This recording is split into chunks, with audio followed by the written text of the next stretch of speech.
Okay, thank you, Victoria Keeys, for coming today.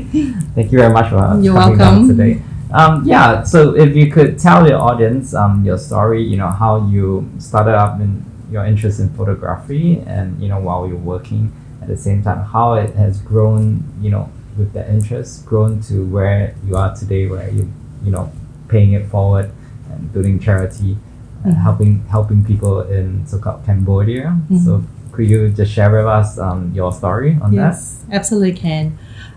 First of all, I believe a picture tells 1,000 words, and those 1,000 words actually create so many incredible stories.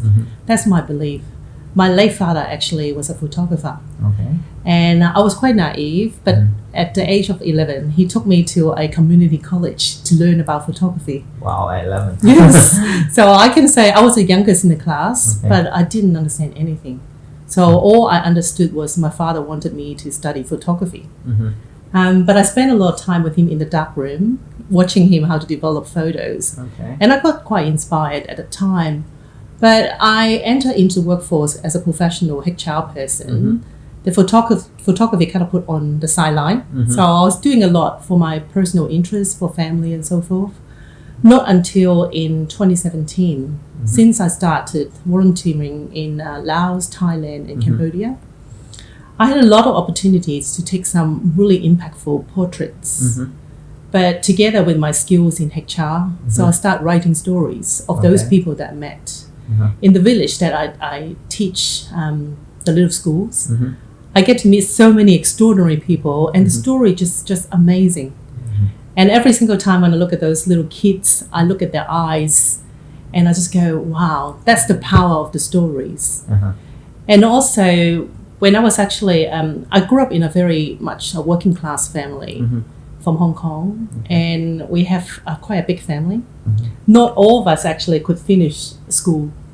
Two of my sisters had to quit school very early in order to support our family. So when I've been teaching in the village and I look at those eyes, I always see my sisters.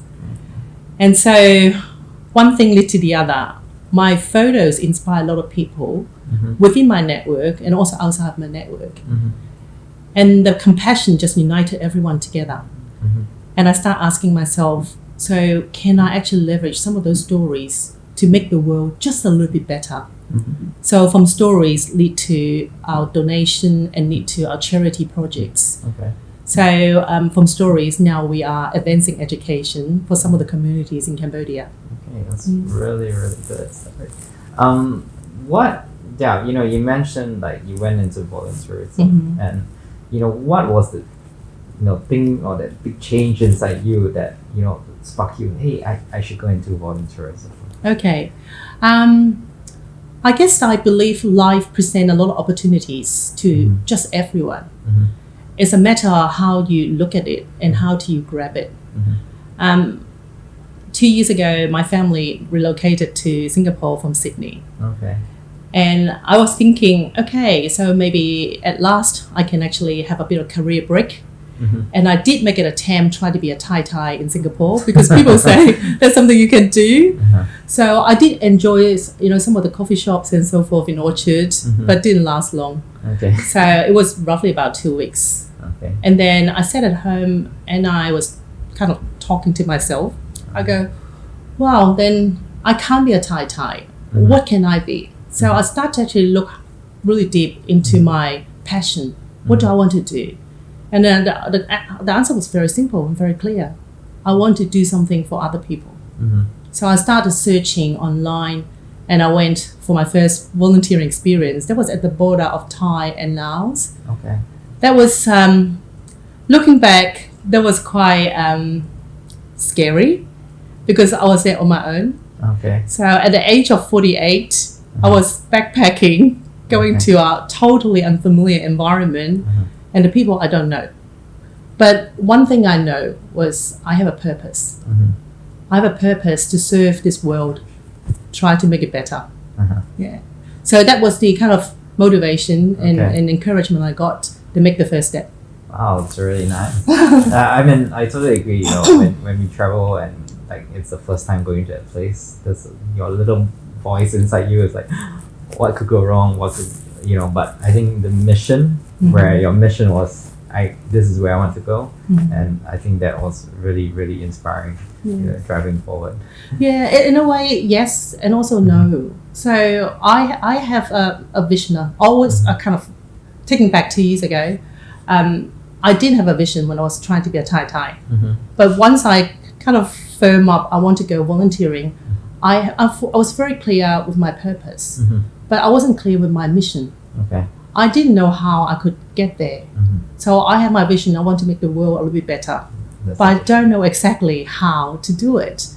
But while I was actually coaching youth, and I go, all right, education is power. I do believe education is something I can offer to the others, and they are empowered to make a better future for themselves. And then I was looking, okay, what other skills do I have with all this 25 years in HR? So coaching, training are something I'm really good at. So then aligned to education. But more to a point that, using my skills in photography and writing stories. Because I also believe every single person has a voice. And their stories deserve to be heard. But when you are lack of confidence, with no one there to encourage you, giving you a bit of light of hope, your story is kind of covered, mostly by yourself, because you haven't got the self-confidence to tell your stories. You haven't got yourself in whole. So from that, I was clear with my mission. So can I use photography and storytelling to give some of the power to those voices? From those voices, I like to use education to uplift them from poverty cycle. So this is where you find a really good story, take a photograph, you write about the story by asking that person or finding more about that interview, then publicizing that story, and from the charity point is you share it. These are the stories, and this is what we're trying to do. That's how it grew, correct? Yes, correct. Beautiful. Yeah, I think giving back to society, it's really important. Especially we are so blessed that we are very well educated, and we've gone through all the modern world education.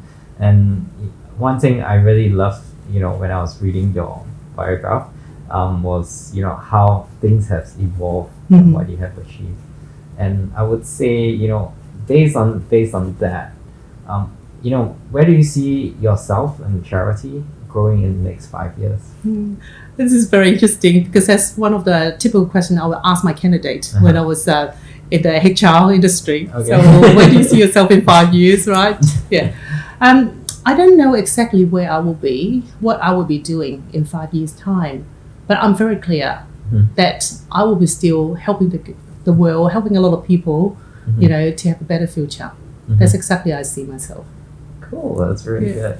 And that question, just talking about values and principles, what kind of stories or what kind of teachings and coaching that you're doing at the school itself, where you're teaching the right principles, teaching the right values? Could you give us an example? Yes. Actually, it's a very interesting experience I have had in the last couple of years. So when we have the mission of advancing education, you would think that about a classroom training is the most important thing. Yes, it is for academic purpose. But we very much realize that if the school, including teachers and the students, do not have the right mindset, they're not going to have quality of learning. Okay? Give you a very simple example. If the students do not love their school, no matter how modern of a classroom we're building for them, which we're doing now, they wouldn't take care of it. You will see rubbish on the floor, you will see damaged furniture. So they're just not showing the culture of loving their school. And if the teachers do not love their school, they will not put 100% into teaching the students. So we very quickly realize, as much as important of academic learning, but the culture of learning is very important. So we started off with a culture program now with one of the schools. So it's called I Love My School. And we're hoping that bring out that passion for your own school will create a stronger ownership and responsibility. And also ask all the people surrounding the school to dig deep. So how powerful education can be if you love this school. And in terms of tangible actions, what are the initiatives within that school? I love my school. It's the philosophy. Yes. And everything. But what are the actions relating to that to support that? And we had an open workshop with all the students from this school, so roughly about 200 students. And you have to understand that in Cambodia, the learning attitude or behavior is very different from our modern world. Okay. So they're very conventional. So teachers say something or write something on the whiteboard and they just copy. There was very limited times they were asked for their opinion. So we thought the first thing we should do is to bring out the ownership. Let's actually have a coaching session with all the students.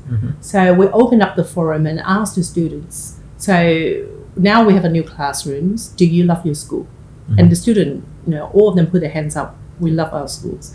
So, and then we lead on and go, right, so what do you need to do to show that you love your school?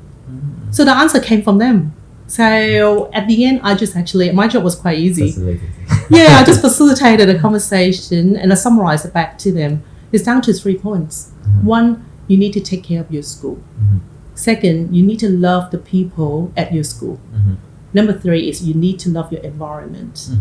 So from that become actions. So they came up with the actions. Oh, wow.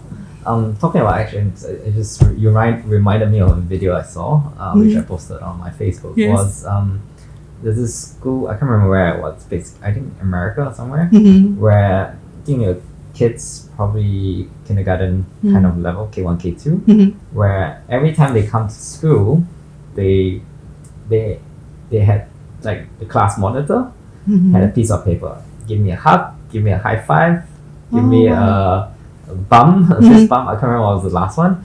But basically, they all line up when they enter the class. Then they'll just point, okay, I want this one, and it's a hug. And I was like, such a simple concept, and they were able to instill in them, caring, loving, and everything, all, and respect and everything, all in that little. I'll try and find it and send it to you. Yeah, it sounds really interesting. Yeah. The students actually decided that now every morning before they start school, they will spend 10 minutes to clean the school ground and the classroom. So that's one way they show they love their school. Yeah. So, and also to love the environment, now they are cutting down on plastic. So, which is very unusual in Cambodia because the concept of recycle or protecting your environment is still quite low. Yeah, we slowly educate them, and then they understand the impact of too much plastic. Yeah, I guess a good country, a developed country like Japan is a pretty good example. I'm quite pro Japan schools now because they make the kids clean the school and even prepare lunch. Or help the adults to prepare lunch and clean up even after that. And their recycling, I heard there's one town that is 100% recycled, but they have 21 different categories when you throw away your stuff. So imagine the amount of time you spend. But to children, that might be a good game. So, 21 items. But I really love education. I love coaching. And the one thing I find is that if you can really teach them from young to cultivate the principles and values, in the long run, whether it's for their career or whether it's for their future in business or anything, it's really important because the principle of making a principle-based decision, it's so important. And I believe with the population increasing worldwide, academics is academics. What differentiates you is the values and principles. And even testimonials that people say about you. Wow, that's really cool. Thank you. Okay, I'm gonna wrap it up really quickly. Can you maybe tell me one big impact that you really want to do to help the world? Then I'll have to tell you a story. Go ahead. When we were designing the scholarship program, which is called School for Life, which is helping students to complete school and stopping dropout from students. So I decided to follow one of the students for a day. I wanted to have a direct realization. So how is life, for those students? So I said to my teacher, I said, let's go there very early. So we thought we were early. So we went there about 6 o'clock. But Gong Nao was already on the ground picking up berries. And I asked Gong Nao, I said, so how long have you been picking up berries? She said, since 4:30. So every morning, without any change, so she will be picking up berries for about 2 hours, and roughly for about 75 cents for a day. When she finished, she go to school, and then she carry on with her task, and she absolutely won't miss any day of the school. Going to school is like her oasis. It's her paradise. It's her living in her dreams. So she goes to school, and then when she finishes school, she comes home. She has a lot of family tasks to do. So she carry on and so forth. Not until at the end of the day, it's about 9 o'clock, she goes to sleep. So closer to the end of the day of my following her, so I thought she had enough of me. She was speaking in Khmer with my teacher, and then I just asked, so what did she say? And teacher said, Gong Nao asked you if you can buy her a whiteboard. And I was thinking, I said, what on earth do you want a whiteboard? So I looked at Gong Nao, I said, Gong Nao, you can have anything you want. I can buy you pretty shoes, handbags, lipsticks, hair tie, what would you like? She thought about it, and she told me, I want a whiteboard because I want to be a teacher one day, and I want to teach my cousins at home. So I thought about it. With such a beautiful dream, I need to uplift it. I need to empower her. 2 days later, I went to the market, I bought a whiteboard. And I asked Gong Nao to come out from the classroom. I was holding this whiteboard. And while she was running to me, and her tears just kept coming down. And mine was too. So there was tears of joy and the tears of hope. And then looking back, it is about the whiteboard, but it's more about the hopes and empowerment we're giving this to Hong Nao. Every single time when I visit Hong Nao at home, I always look at the whiteboard. The whiteboard gave Hong Nao's hope, but the whiteboard gave me motivation and encouragement to carry on for my mission. So how do I want to transform the world? I think it's one dream at a time, one little story every time, to empower the person to have a voice, to be heard, to have the ability to change and write their own story, to be confident with what they want to do in the future. So that's how I want to transform the world. That's really heartwarming. Yeah, I also want to tear. I tear actually every time when I talk about Hong Nao. It's very dear to me. Just sitting in front of you, I can feel your energy. I really, how do I say it? I believe I'm a person who's really empathetic. My wife always complains, why are you always crying when you watch movies? I do too. Then I read somewhere that to be really empathetic, you can really put yourself in that movie and be in that position, and to actually have all the feelings. Yes. And I believe that's the director's job, to create a film like that where the audience is. And I think, it's, to really place yourself there, I could really feel it, that, that, and that's really great. Yes. I'm so glad. I actually, I've got a lot of people ask me, so why do we call our charity as PeopleStories? We could have a very expressive name, school or education or brighter future, or love, maybe save the children, save the child, that kind of the name. But the essence of our charity is really giving the voice of the individual, and it also give them the ability, empower them. They believe they can actually shape and change the story. You're born in this story, but doesn't mean you are always stuck in the story. So we're hoping to empower those people to go beyond and create their own stories, and one day they can actually tell the world, this is my story. So that's the kind of reason behind of our brand. Yeah, it's really, really, really nice. And talking about stories, we set up this platform to really introduce people like you and everyone to tell their stories. But I think the one that the people like me, I believe I learned a lot.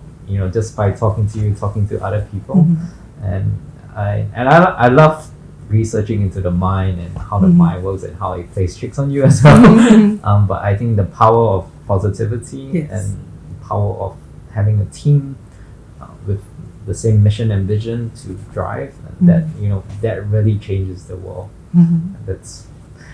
That's what we're really all about, right? Yes. I mean, as people, as human beings, I think everyone has the nature to do good, and if we focus on that, that's where the power of love and everything comes in. Yes. Great. So thank you, Victoria Hughes. Thank you. Yeah, it was a pleasure hearing from you, and I really love your stories, and definitely one day I'll want to go with you. Cambodia? Yes. Come with to go me. and see for myself. Yes. Yeah. I've thought of going to Thailand and everything sometime in the future. Yeah. So definitely want to. Last question is, could you tell the audience where they can find you? Come and learn my stories. You can find me on LinkedIn and Facebook, Victoria Keys, Keys. And also join us at PeopleStories charity, peoplestory.net. Be a change maker. Come and help us to transform the world. So, thank you today. So if you want to find out more about our videos and the interviews, come and like and subscribe to our YouTube channel. And so watch out for our next interviews, and we'll see you soon.